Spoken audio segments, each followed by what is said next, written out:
Good morning, everybody. It's great to see you all here today in Wolverhampton to launch our local election campaign. And these elections are really important because they make decisions about how our communities and our local areas are run. But what is at choice and at stake in these elections is not just about who's best at running things. It's about our Labour values in action in every community around the country. And look, I know there's a lot going on in the world right now, and I think right now people can see how events around the world really do affect us here at home, and people are very worried about that. But can I just say at the off how immensely proud I am of our Labour Prime Minister, Keir Starmer, and the decision...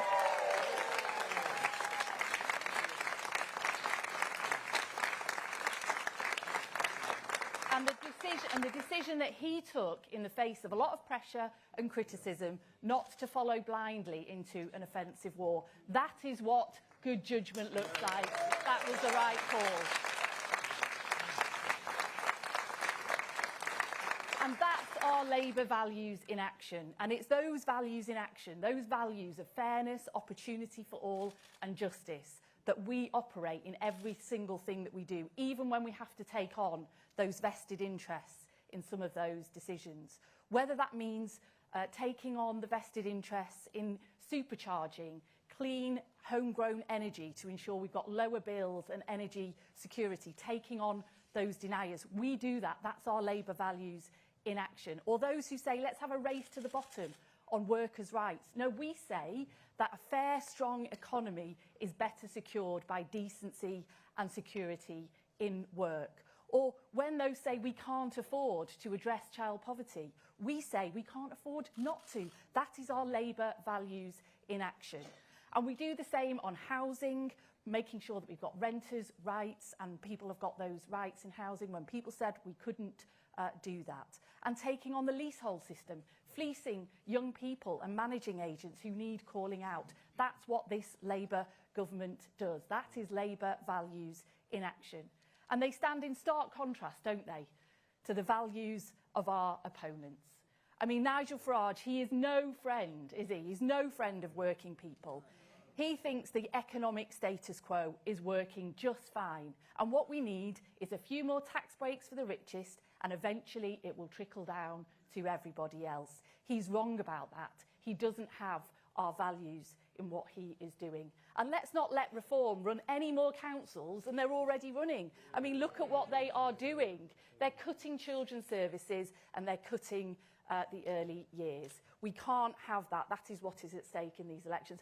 I do hear that Nigel Farage is going for a new job as he's going for a new job as Donald Trump's intern, an overpaid one at that. But look, he doesn't have the national interests at heart. He just has his own side deals at heart, and that is what is at stake. And look, as for Zach Polanski and the Greens, look into my eyes, everybody. Look deep into my eyes. And I'll let you into a little secret.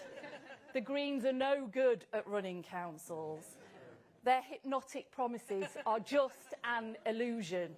So let's remember that. So look, friends, there is a lot at stake in these elections, but let's go out there with confidence, knowing that our values are the right values to address the big problems that this country faces. Our Labour values in action. That is what is at stake in these elections. Thank you very much, everybody.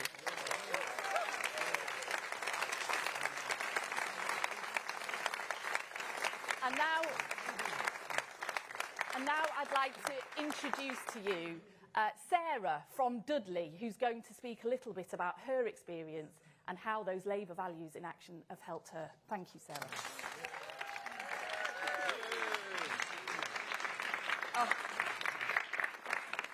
Good morning, everyone.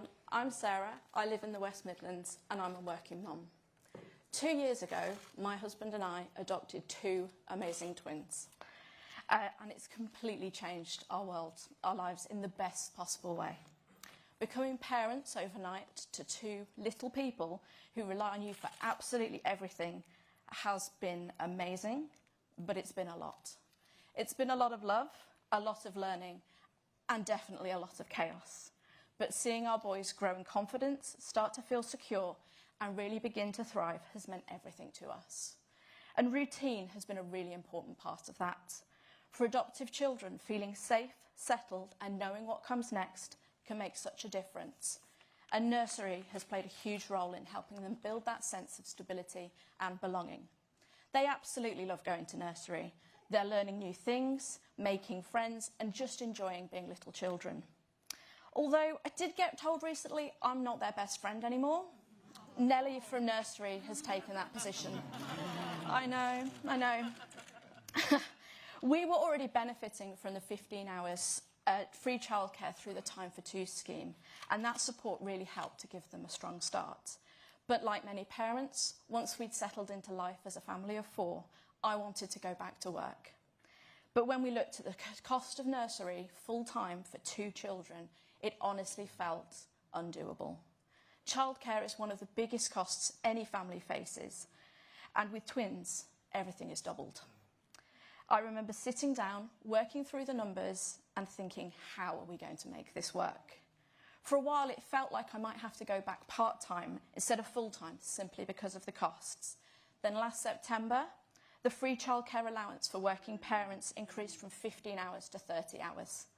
And that genuinely made such a big difference for our family and lots of families in my area.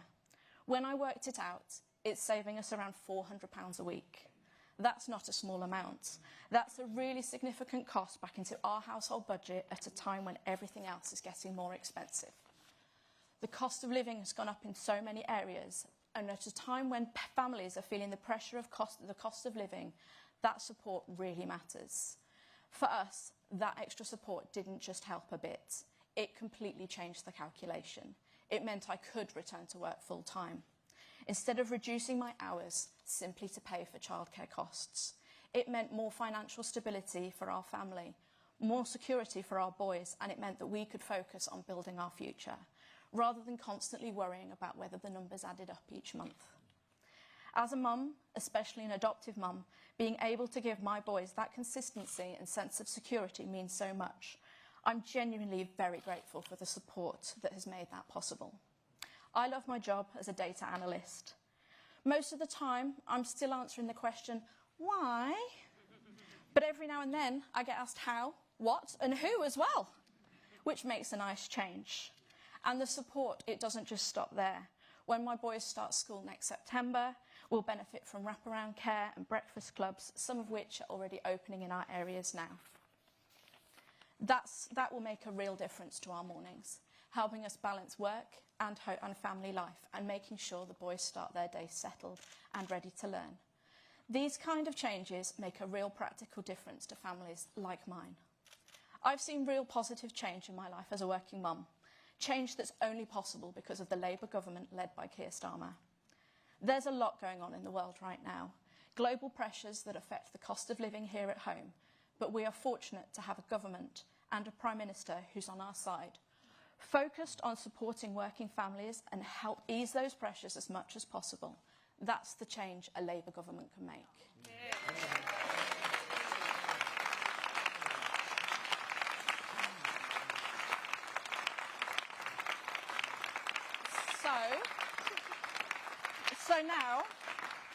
So now I'm delighted and incredibly proud to introduce our Prime Minister, Keir Starmer.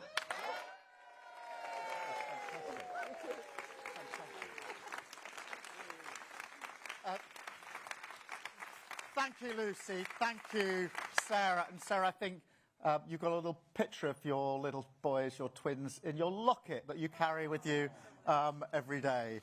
And I spoke to Sarah earlier on. She's never done anything like this before. You were brilliant. Absolutely brilliant.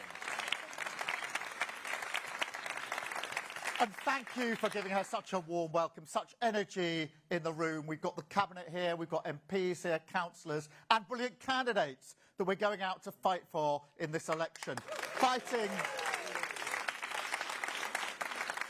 fighting for Labour votes, for Labour values and Labour pride in whatever place you come from across the country. So important as we build a Britain for all. But as already been said, the backdrop to these elections is uncertain. We're facing a war on two fronts. The Ukraine war now, 4 and a bit years in, and let's salute the bravery of the Ukrainians over so many years, both on the front line and the civilians, as they fight for the values that matter to us. And now the other front, the other war, which is the Iran war, which I know is causing huge concern. People look at their screens and they're worried when they see explosions, infrastructure blown up, the rhetoric that goes with it, worried about whether this is going to escalate even further. And therefore it's really important that I reiterate where I stand and where this government stands. Because this is not our war.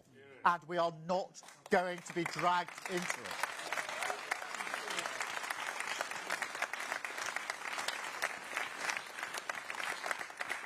Yes, of course, we will defend British lives and British interests in the region. We'll stand by our allies in the Gulf region. But we're not going to get dragged in. That's my values, that's my principles, and that's what we've applied to our decisions, whatever the pressure and whoever it's coming from. But what a contrast if you took Kemi Badenoch or Nigel Farage. What did they want to do? They wanted to go straight in with both feet into the war without thinking through the consequences. Now they're in opposition at the moment. Maybe that doesn't matter very much, but it's terrible judgment. Because taking your country to war is the single most important decision a Prime Minister can ever take. And if they had been in government, would be in a war with no plan. And then you've got Polanski. He thinks that with a war on two fronts, now is the time to give up our NATO membership. Now is the time to start negotiating with Putin over our nuclear deterrent. We'd be left so weak and so exposed if any of those individuals were in government. And it's really important, therefore, that we stick to our principles, stick to our values, and show the leaderships that needed in a time like this. And I know that in addition to worrying about what they see on screen, so many people across the country, when they see the war, particularly in Iran, they're beginning to think, how's this going to impact on me, my family, my household, and my bills going up? And that's a perfectly understandable concern. And it's a real concern to the government that we make sure that we do what we can to support families across the country. That's why I'm really pleased that at the last budget, Rachel Reeves, our Chancellor, who steadied the way on our economy, took the decision that we would reduce household energy bills. And this Wednesday, that decision comes into effect. So for households across the country who are really worried about the impact on their bills, I can be really clear today that on Wednesday, your energy bills will come down by about an average £100, just over £100, and they will stay down until the end of June, whatever happens in the conflict in Iran. Really important we get that message across. People are very worried about this. Bills coming down this Wednesday, staying down until the end of June. And so there's that reassurance for people. Fuel duty as well, frozen until September. And for those that use oil to heat their homes, which happens in rural areas, we put some support in there as well because we know the costs are going up. Really important when we're looking at international conflict that we stay focused on the cost of living, which whatever's going on in the world, whatever's going on in politics, and there's a lot in both, most people are concerned, most of all, about the cost of living. And it's not just energy bills. We're taking so many other measures. But Sarah spoke about childcare. What a change that's made for Sarah and her twins. She showed me a picture of the twins earlier on, by the way. They're fantastic. What a difference it makes for her and for families across the country. And I'm so proud that we've taken the decision to do this on so many fronts. It reduces the cost. Childcare is expensive. Sarah gave us an insight into how much it would have cost her. It's really expensive. It saves families a lot of money. It's really good for parents and carers because if they want to, they can get back to work and get more money coming into their household. And it is brilliant for children. because as politicians, we visit a lot of schools, all of us do. Every time I go to a primary school, there's concern about children arriving in reception aged 4. And the concern of the teachers and the backup staff in schools is always the same. They say to me, Keir, the problem we've got is that aged 4, some children are coming in ready to learn, in really good shape, ready to get going with their education, and others are coming in, barely out of nappies, unable to do the basics that will give them the chance to learn. That is inequality baked in at aged 4. Our childcare free means that all children get the chance to have that support before they get to school, because it's 9 months to 4 years. Every child will start their education on an equal footing. That is generational change under this Labour government.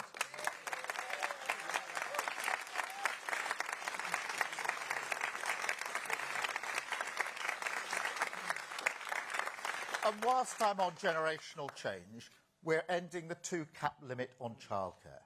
That means hundreds of thousands of children who would otherwise have grown up in poverty will be lifted out of poverty and have a real chance in their lives. And don't tell me that growing up in poverty doesn't make a difference. Every single piece of evidence is the same. If you've grown up in poverty, you will not have a fair chance in life. So this is a game changer for children, not just now, but for years and years to come. And it's only happened because of a Labour government. And this is a busy week, because minimum wages go up on Wednesday as well. So all those on the minimum wage get a bit more money in their pockets. We're freezing rail fares, freezing prescription charges, because this is a government that bears down on the cost of living, because we know it's the single most important thing to so many people across the country. Really important in response to this conflict in Iran. Some will use, sadly, the conflict in Iran to whip up even more division in our country and our society. If you can believe it, they barely need a reason.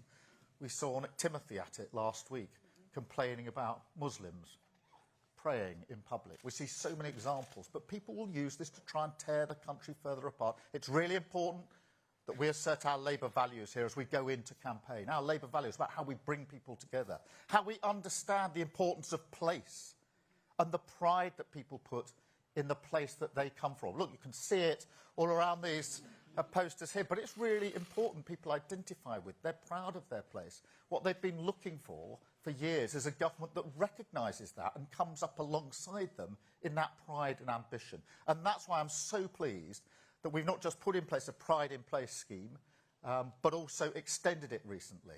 And this is where we allocate money to particular places, and then we do something unusual that only a Labour government would do, which is to say to people who live there and work there, you decide what the money is spent on, because you're going to have a better idea than someone in Westminster or Whitehall. And that's why it's Pride in Wolverhampton. Let Wolverhampton decide. There's 2 of our funds in Wolverhampton. Let the people of Wolverhampton decide what's best for Wolverhampton, and same across the country. Really, really important.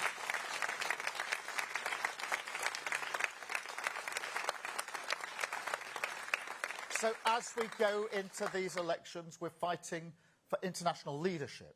We're fighting for a focus on the cost of living, and we're fighting for pride in place across the whole country. And of course, the other thing that matters is that we have public services that actually work for people when they need them. They've been decimated under the last government. It's tragic what they did to our public services, which were in good shape when the last Labour government left office. They were in good shape, and then they've been decimated. Our job is to build them back up. And the focus that we've put is very much on building up and sustaining those public services, nowhere more than in the NHS. We're streeting here, leading on that front, investing record amounts in our NHS, bringing the waiting lists down, and more confidence going back into our NHS. This is the thing I think that broke all of our hearts, is that confidence in the NHS was a record high in 2010, and then it plummeted under the last government because of what they did to the NHS.